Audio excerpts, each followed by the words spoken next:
마태복음 28장 11절.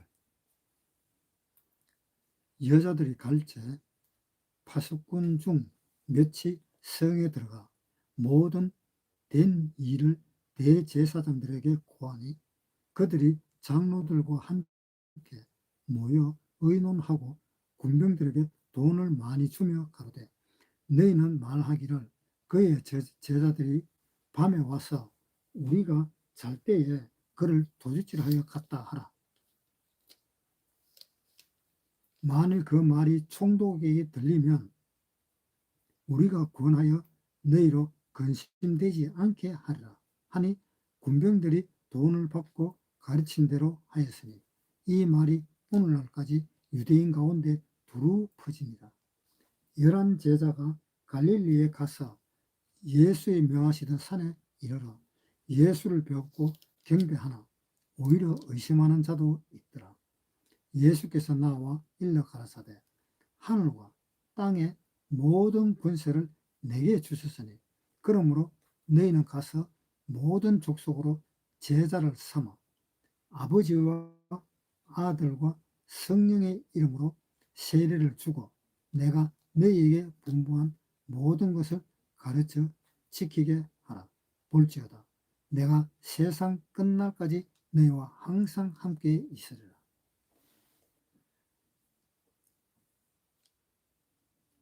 마태복음 28장 11절 읽을게요.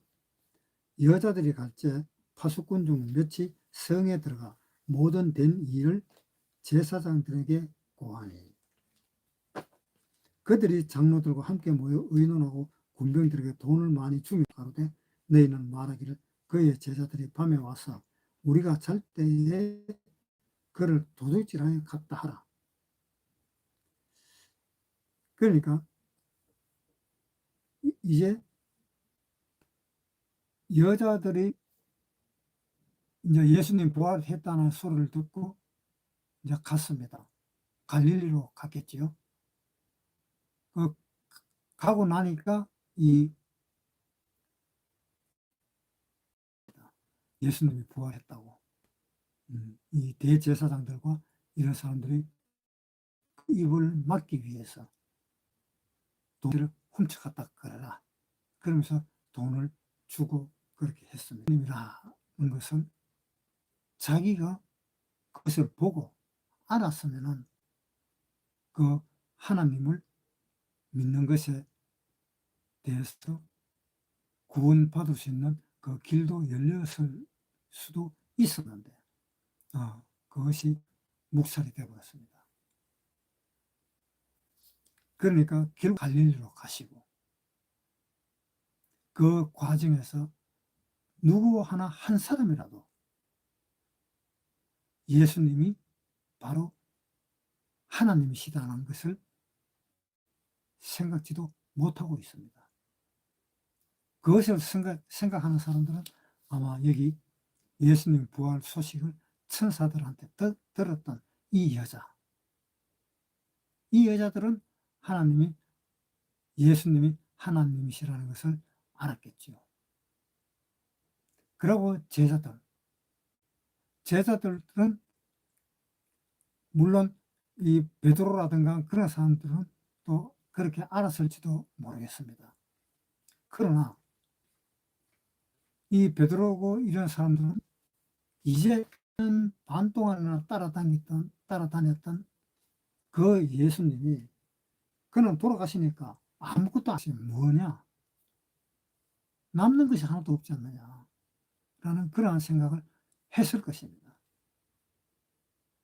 그러니까 베드로가 이제 이야기를 합니다. 나는 이제 내가 가진 직업이 어부였는데 이제 예수님도 돌아가셨고 다 끝이 났으니까 이제 나도 다시 고기를 잡으러 가야 되겠다라고 이야기하면서 고기 잡으러 가는 내용이 다른 성경에 나옵니다. 요한복음 21장 2절 시몬 베드로와 디두모라 하는 도마와 갈릴리 가나 사람 나다나엘과 세베대의 아들들과 또 다른 제자 둘이 함께 있더니 시몬 베드로가 나는 물고기 잡으러 가노라 하며 저희가 우리도 함께 가겠다 하고 나와서 배에 올랐으나. 자, 이제 물고기 잡으러 가버렸지요. 그런데 이 베드로도 별로 생각을 못한 것 같습니다.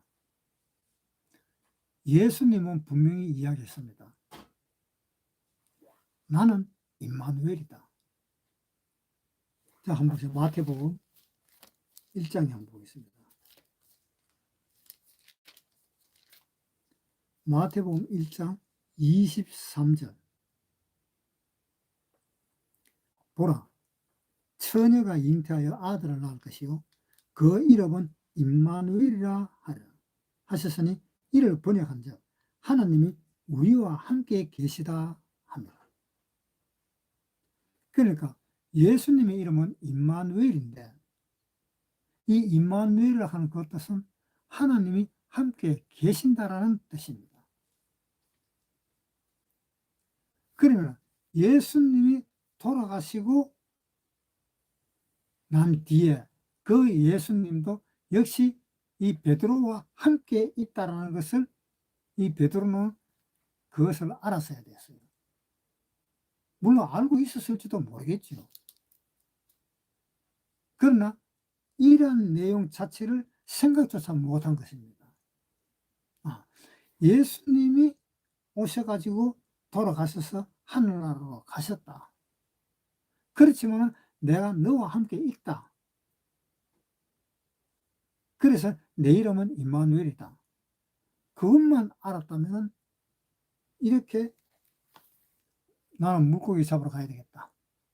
그러면서 물고기 잡으러 가진 않았을 것입니다. 그런데 물고기 잡으러 갔더니 물고기를 하나도 못 잡고 있는데 예수님이 찾아오신 것입니다.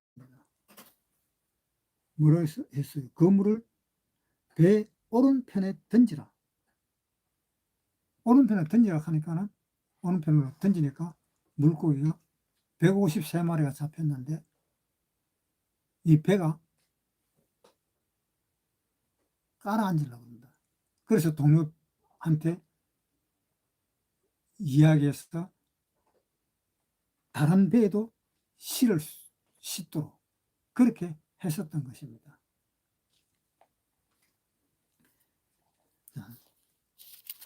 예수님은 모든 것을 다 이루시고 끝이 났습니다. 끝이 났고 이제 하나님한테 가면 됩니다. 그런데 이 임마누엘이라고 하는 이 말 뜻을 이 사람들한테 알려야 되는데 이 사람들한테 알리기 위해서 예수님은 부활해서 하늘나라로 가실 때 이야기했습니다. 몇 날이 못 되어서 성령이 오실 테니까 성령이 너희와 함께 계시리라 라고 예수님은 그렇게 이야기했습니다. 그래서 우리가 구원을 받았고 구원을 받고 나니까 이제 예수님은 항상 우리 마음에 계신다는 것을 알았습니다. 예수님은 우리에게 무엇으로 계시느냐? 성령으로 계십니다. 우리 마음속에. 우리 마음속에 성령으로 계시기 때문에 이 성령님은 우리 마음속에서 나오지를 않습니다. 영원히 계십니다.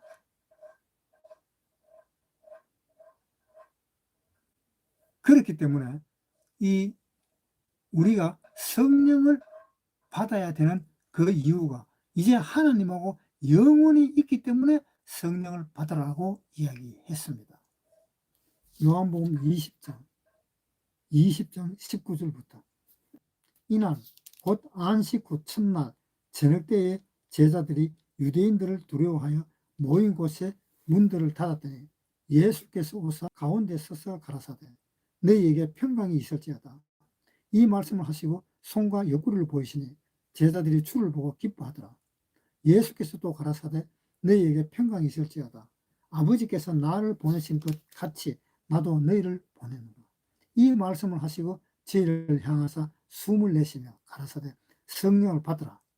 네가 네 죄든지 사하면 사해질 것이요 네 죄든지 그대로 두면 그대로 있으리라 하시니라. 그러니까 예수님이 이제 부활했어. 지금 제자들하고 같이 열흘 동안 같이 다니는 동안에 다니다 하늘나라로 가셔가지고 거기에서 성령님을 보내시는 겁니다. 그래서 우리와 함께 영원히 있도록 하신 것입니다. 그래서 예수님이 하신 말씀이 뭐냐? 22절에 이 말씀을 하시고 저희를 향하여 숨을 내쉬며 가라사대 성령을 받으라 하시네. 성령을 받으라 그랬습니다. 그래서 구원받은 사람은 성령을 다 받은 사람들입니다. 성령이 뭔가 하면 말씀입니다. 요한복음 1장 1절부터 읽겠습니다. 태초에 말씀이 계시니라. 이 말씀이 하나님과 함께 계셨으니 이 말씀은 곧 하나님이시니라. 자, 태초에 말씀이 계시는데 이 말씀이 하나님과 함께 계셨고 이 말씀이 곧 하나님이시니라. 그러니까 이 말씀이 곧 하나님이신데 이 하나님이 이 말씀이 요한복음 1장 말씀이 육신이 되어 우리 가운데 가심에 우리가 그 영광을 보니 아버지의 독생자의 영광이요 은혜와 진리가 충만하더라. 말씀이 육신이 되었다 그랬습니다. 말씀이 육신이 되신 분이 예수님입니다. 말씀으로 된 육신으로 된 분이 예수님이고 또 태초에 말씀이 계시니라 하는 이 말씀은 하나님과 함께 계신 성령님이십니다. 우리가 이 말씀을 받고 구원을 받은 거잖아요. 말씀을 받았다는 것은 성령을 받았다는 뜻입니다. 마태복음 28장 11절부터 읽겠습니다. 여자들이 갈새 파수꾼 중 몇이 성에 들어가 모든 된 일을 제사장들에게 고하니 그들이 장로들과 함께 모여 의논하고 군병들에게 돈을 주며 가로되 너희는 말하기를 그의 제자들이 밤에 와서 우리가 잘 때에 그를 도둑질하여 갔다 하라. 만일 이 말이 총독에게 들리면 근심되지 않게 하리라 하니 군병들이 돈을 받고 가르친 대로 하였으니 이 말이 오늘날까지 유대인 가운데 이 파수꾼들도 다 봤는데 예수님을 시체를 훔쳐갔다 라는 소리를 하라고 이 대제사장들과 이 장로들 이 사람들이 이 파수꾼들한테 돈을 줬습니다. 다시 12절에 그들이 장로들과 함께 모여 의논하고 군병들에게 돈을 많이 주며 가로되 자 대제사장들과 장로들이 연구를 하고 연구한 끝에 돈을 주고 우리 입을 막자. 그래서 파수꾼들한테 돈을 주고 입을 막았습니다. 자, 그렇게 한 사람들이 대제사장입니다. 그렇게 한 사람들이 장로들입니다. 분명히 예수님이 부활했다 하는 소리를 분명히 들었습니다. 분명히 들었는데 이렇게 장난을 쳐버리는 겁니다. 이것이 대제사장이라 그럴 만하고 장로들이라고 할 만한 사람들인가? 한번 생각을 해보셔야 됩니다. 대제사장이라면 그 당시에 이스라엘 전체를 움직일 수 있는 그 정도의 힘이 있는 그러한 사람들입니다. 이렇게 자기 멋대로 이야기할 수 있느냐 이 말입니다. 그래서 예수님은 완전히 돌아가시고 그 다음에 3일 만에 완전히 부활을 하셨습니다. 그래서 하늘나라로 가셨습니다. 예수님이 이 지구상에서 해야 될 일을 다 했기 때문에, 예수님이 이 세상에서 해야 될 일은 이 세상에 오셔가지고 죽으면 되는 그 일입니다. 죽어야 되는 일로 이 세상에 오셨습니다.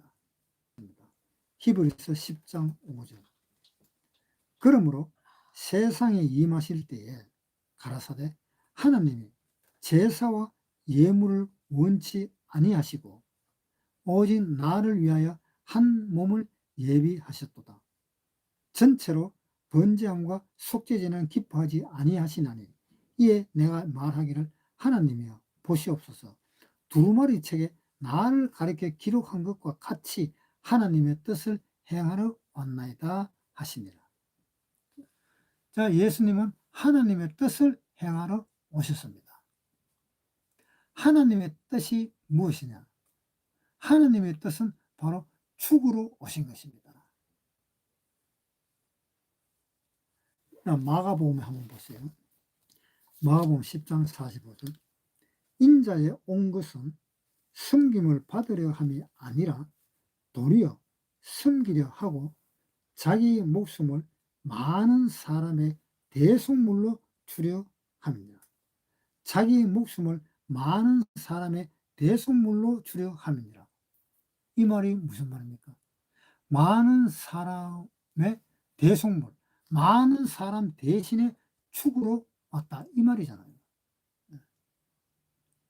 그래서 죽으러 오셔가지고 예수님이 죽으시니까 그 다음에 부활해서 하늘나라로 간다. 그러니까 예수님이 하실 일은 다 했잖아요. 예수님이 하실 일은. 그래서 예수님이 이제 이런 이야기를 하십니다. 요한복음 20장 21절 보겠습니다. 예수께서 또 가라사대 너희에게 평강이 있을지어다. 아버지께서 나를 보내신 것 같이 나도 너희를 보내노라. 하늘에서 아버지께서 나를 이 세상에 보내신 것 같이 나도 너희를 이 세상에 보내노라. 그래서 부활하실 때 예수님만 부활하시고 예수님만 하늘나라로 가셨습니다.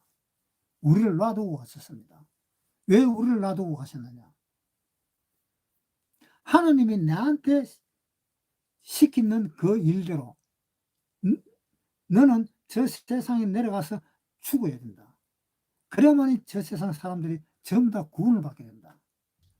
그 명령을 받고 예수님은 이 세상에 오셨고, 예수님 오셔가지고 부활해서 가실 때에 예수님은 이야기하시기를 하나님이 나를 이 세상에 보내신 것 같이 나도 너희를 보낸다. 즉 내가 네한테 하는 이야기가 뭐냐? 내가 이 세상에 와서 죽으러 오셔 왔기 때문에 죽고 간다마는 너희는 이 세상에서 죽을 필요가 없다.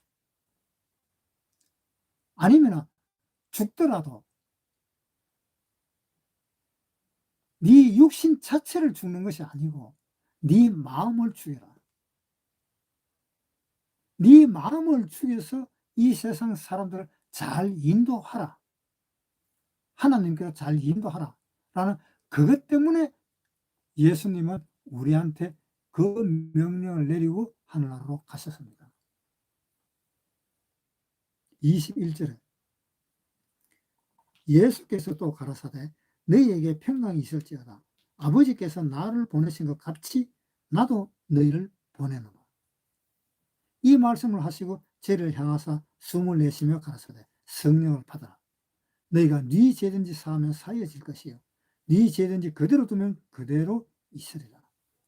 자, 그래서 우리가 이 세상에 예수님은 올라가시고 이 세상에 남아 있는데 예수님이 하시는 말씀이 나도 너를 보낼 테니까 네가 이 세상에 있으면서 죄를 사해주라. 그 이야기입니다. 죄를 사해주라. 네가 죄를 사하면 사해질 것이요. 네가 죄를 사하지 않고 놔두면 그대로 있다. 네가 나로 인해서 죄사함을 받았으면은 또 네도 다른 사람을 죄사함을 받도록 해줘야 되지 않느냐라는 그 명령입니다. 그래서 전도를 하라는 거예요. 디모데후서 4장 1절. 하나님 앞과 산자와 죽은 자를 심판하실 그리스도 예수 앞에서 그의 나타나실 것과 그의 나라를 두고 음히 명하노니 너는 말씀을 전파하라. 음히 명하노니 너는 말씀을 전파하라. 이 말이 무슨 말이에요?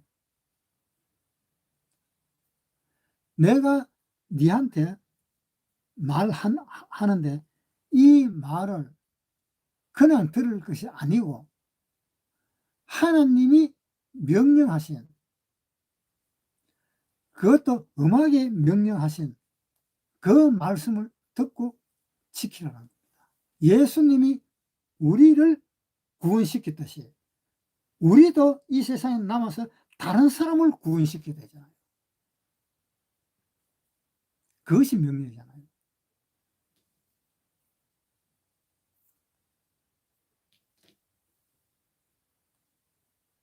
그래서 이번에도 한 사람 구원받았길래 그 마음이 참 좋았어요.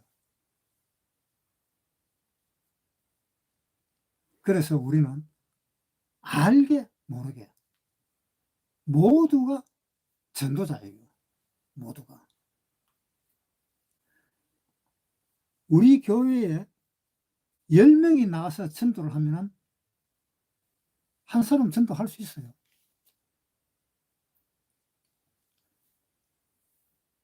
그 한 사람 한 사람 한 사람 전도를 해서 지금 10명이나 되는 겁니다. 그 전도 없이는 안 되는 거예요.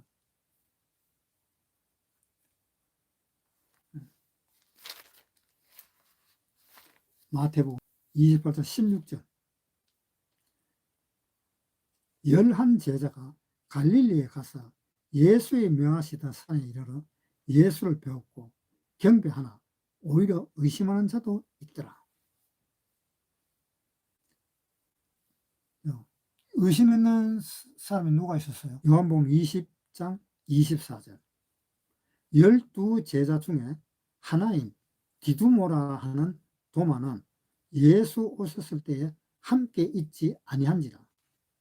다른 제자들이 그에게 이르되 우리가 주를 보았노라 하니 도마가 가로되 내가 그 손의 못자국을 보며 내 손가락을 그 제자들이 다시 집안에 있을 때에 도마도 함께 있고 문들이 닫혔는데 예수께서 오사 가운데 서서 가라사대 너희에게 평강이 있을지어다 하시고 도마에게 이르시되 내 손가락을 이 내밀어 손을 보고 내 손을 내밀어 내 옆구리에 넣어보라. 그리하고 믿음 없는 자가 되지 말고 믿는 자가 되라. 도마가 대답하여 가로되 나의 주시며 나의 하나님이시니이다. 예수께서 가라사대 너는 나를 본고로 믿느냐 보지 못하고 믿는 자들은 복되도다 하십니다. 자, 이 도마는 믿지를 못했습니다. 자, 이것을 생각할 때에 우리가 어떤 사람들에게 전도를 할 때에 도마처럼 믿지 못하는 사람들이 많습니다. 도마처럼. 도마처럼 믿지 못하는 사람들이 많으니까 그것을 영이나 그 하나님이나 그것을 그렇게 믿으려고 하지도 않고 믿지도 못합니다. 그러니까 우리가 성경을 전도할 때에 성경은 사실이다 하는 그 관계를 꼭 우리는 전도할 때 이야기를 합니다. 그것을 이야기해야만이 진짜 성경은 사실이구나 라고 생각하고 하나님을 믿게 되는 것입니다. 그랬는데 이 도마가 이제 하나님을 믿었습니다. 20장 26절. 8해를 지나서 제자들이 다시 집안에 있을 때에 도마도 함께 있고 문들이 닫혔는데 예수께서 오사 가운데 서서 가라사대 너희에게 평강이 있을지어다 하시고 도마에게 이르시되 내 손가락을 이리 내밀어 내 손을 보고 내 손을 내밀어 내 옆구리에 넣어보라. 그리하고 믿음 없는 자가 되지 말고 믿는 자가 되라. 도마가 보지 못하고 믿는 자들은 복되도다 하십니다. 우리가요 지금 구원받기가 참 좋습니다. 구원받기가. 만약에 우리가 예수님이 계실 때 우리가 있었다면 구원받을 수 있었을까요? 전혀 구원받지 못했을 것 같습니다. 지금 이 세상에서 이 시대에 우리가 예수 믿는 것이 천만다행이라고 생각을 합니다. 왜 못 믿습니까? 예수님이 살아계신 그때에 우리가 있었다면 이야기하면서 다니는 사람을 우리가 믿을 수 있겠습니까?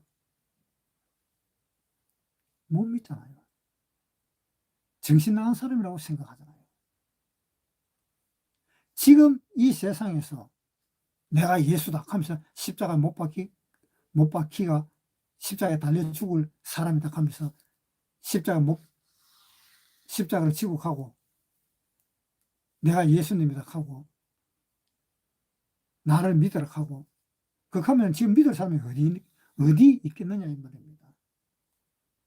그렇게 해서는 지금 못 믿잖아요. 그러니까 그렇게 해서 못 믿는데 성경을 통해서는 믿잖아요. 성경을 통해서는. 왜 그렇게 못 믿느냐? 첫째, 예수님은 생긴 모양이 아주 못생겼습니다. 정말 못생겼습니다. 이사야 53장 2절. 그는 주 앞에서 자라나기를 연한 순 같고 마른 땅에서 나온 줄기 같아서 고운 모양도 없고 풍채도 없은즉 우리의 보기에 흠모할 만한 아름다운 것이 없도다. 저 얼마나 못생겼어요. 우리 눈으로 봐서 아름답다 할 그 건더기가 하나도 없다 이 말입니다. 그런 사람이 나는 예수다 하면은 믿겠느냐 이 말입니다.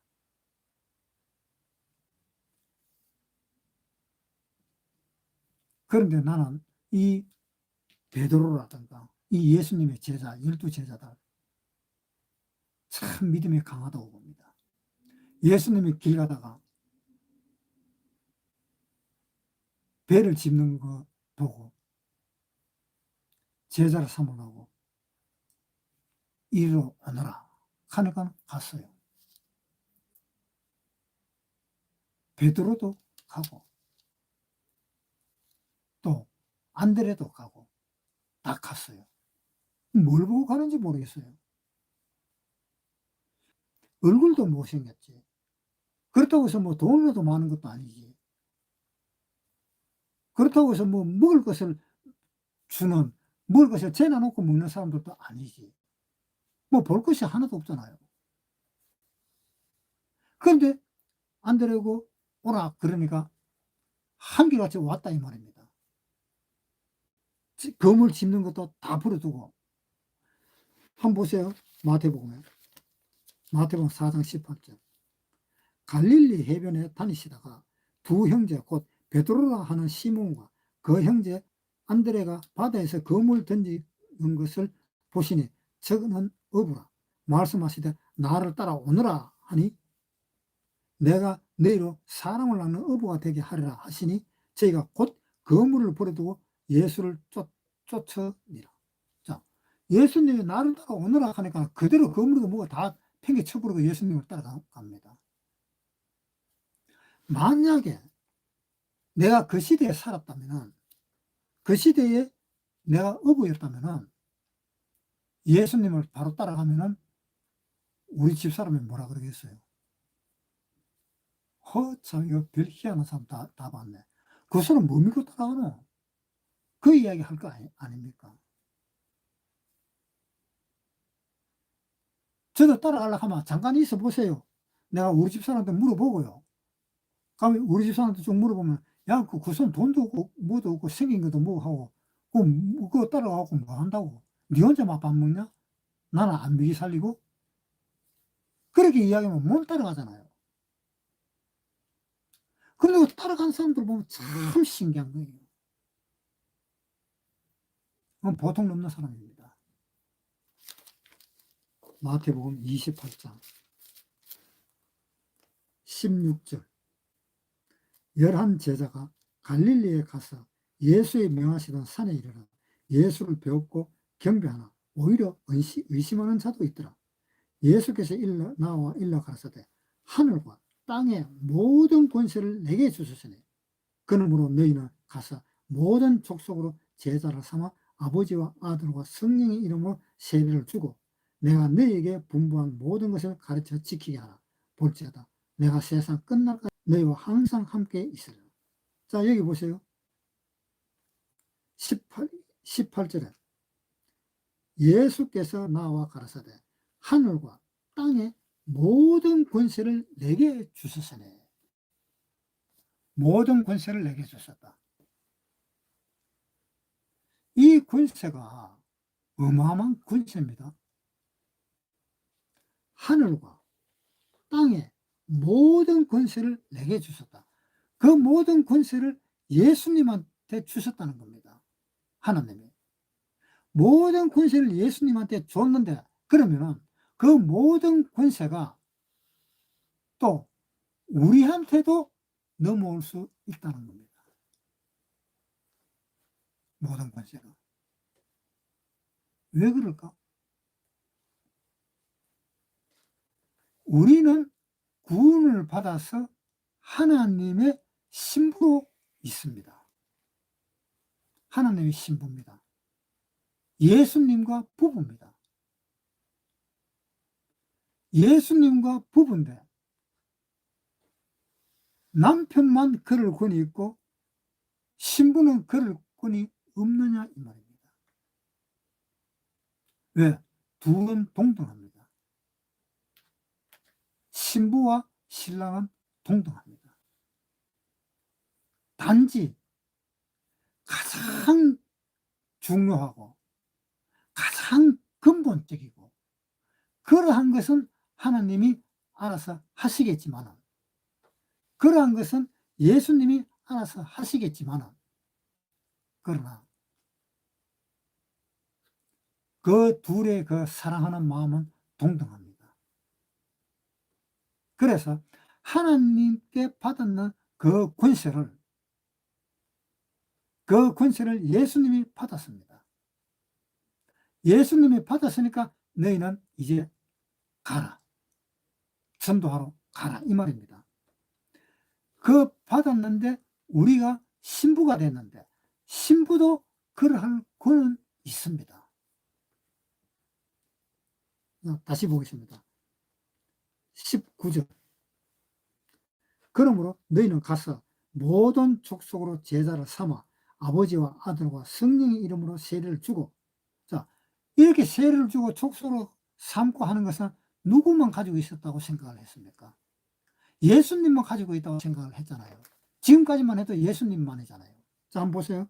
18절에 예수께서 나와 일러 가라사대 하늘과 땅의 모든 권세를 내게 주셨다. 내가 모든 권세를 다 가지고 있다.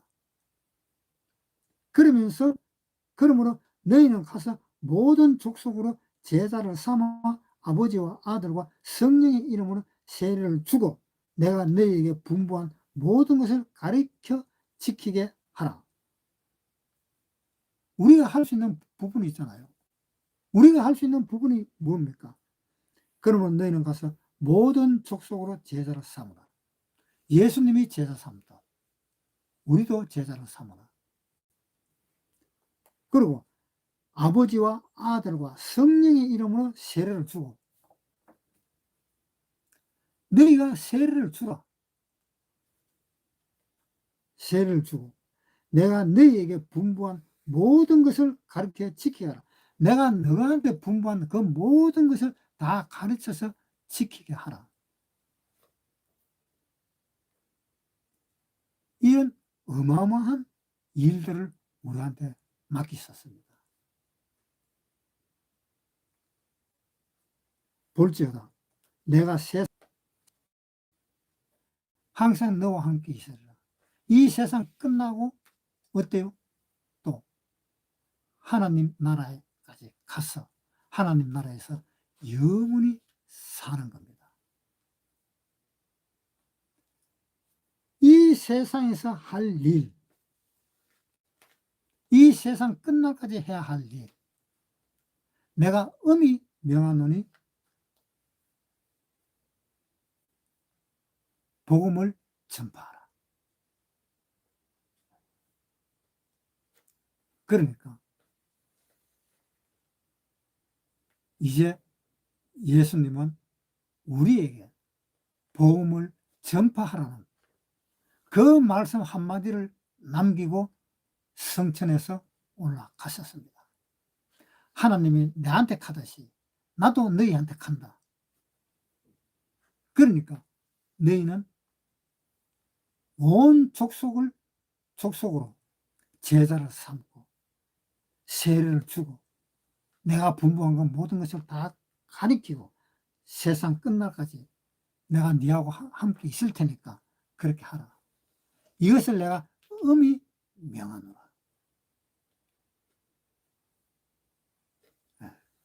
이제 하나님을 향해서 하나님의 시키신 그 일하는 그것이 남아있기 때문에 예수님은 우리를 데리고 가시지 않고 이 세상에 남겨두신 것입니다.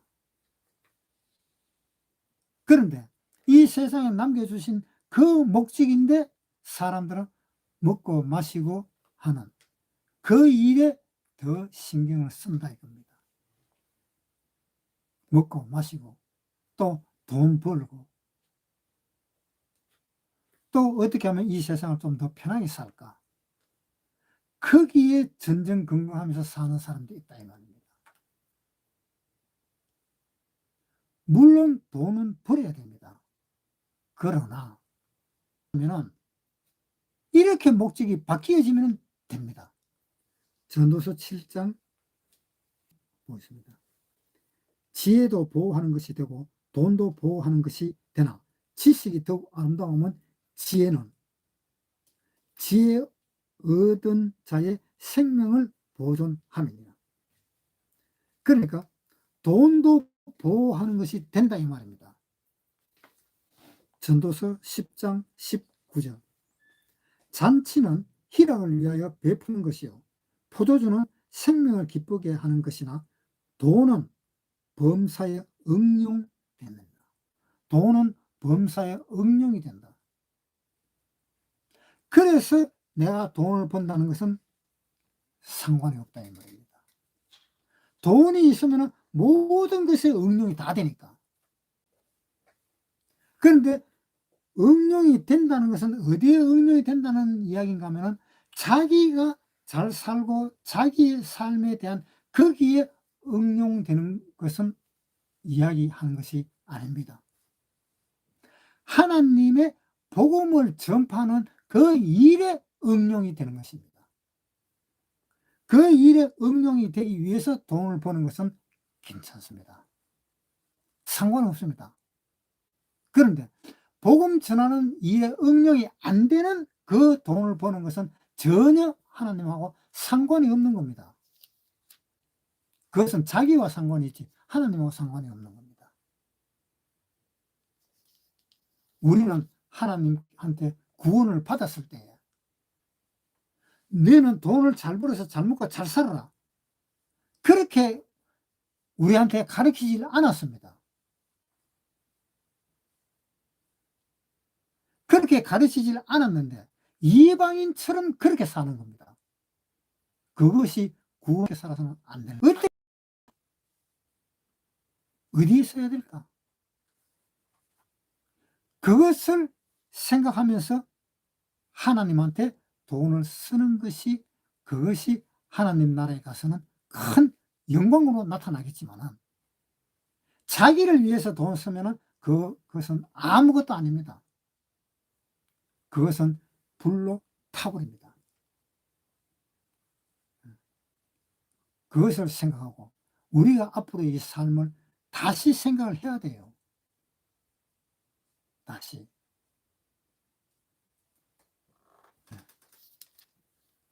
이제 마치겠습니다.